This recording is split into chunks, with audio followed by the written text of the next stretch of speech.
Hey guys, it's Arnel Dape, and welcome to our final week, week 13, pathophysiology of athletic injuries. So we're just gonna go ahead and dive right into it. But before we do, I want to say thank you for listening and viewing my discussions, and also providing me with feedback to help correct myself in any which way that I may be messing up speech-wise or information-wise.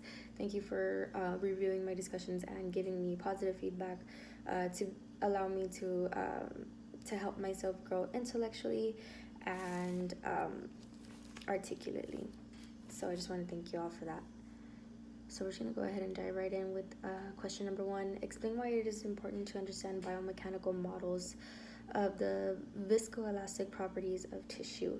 So this is going to help better understand how much force and strain the affected muscle can withstand. So this also helps the athlete perform a specific exercise for the area to stimulate collagen production and to improve the elasticity in the muscle through progressive strain and strengthening. So for question number 2, explain the pathology and histology of various tendinopathies in common athletics. So tendinopathies are the overuse of a tendon, and so it's the overuse of a tendon and which can cause injury. So this causes changes to the structure, and it can cause it to be less capable of doing a repeated tensile load. So this can cause pain in the athlete, and also a reduced function in the limb that is performing the exercise or performing a certain movement.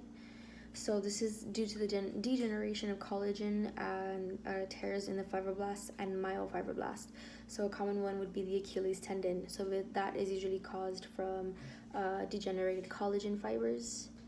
And you have your other one of the tendinosis, which is the intradegeneration,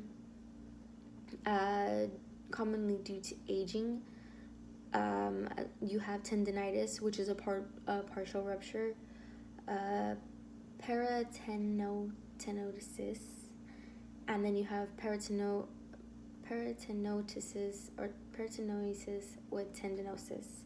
So that's going to be the degeneration of the collagen fibers. So for our last one, we're going to have explain the potential for healing articular cartilage.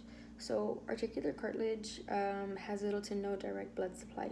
So this means it has no capable ability of healing itself. So what's going to happen is if the underlying bone has been damaged, then that underlying bone can have possible blood fluid going through it to allow it to heal. But in allowing it to heal, it can also have regenerative properties for the underlying cartilage, or for the articulate cartilage that is on top of it. So it can provide some formation of healing. However, if in most extreme cases, if there is little to no chance for any blood flow to go into that particular area of articular cartilage, then doctors can surgically go in there and have perform abrasions to the underlying bone structures to allow blood flow to go through to stimulate new growth and more collagen production, so that way the articular cartilage can heal.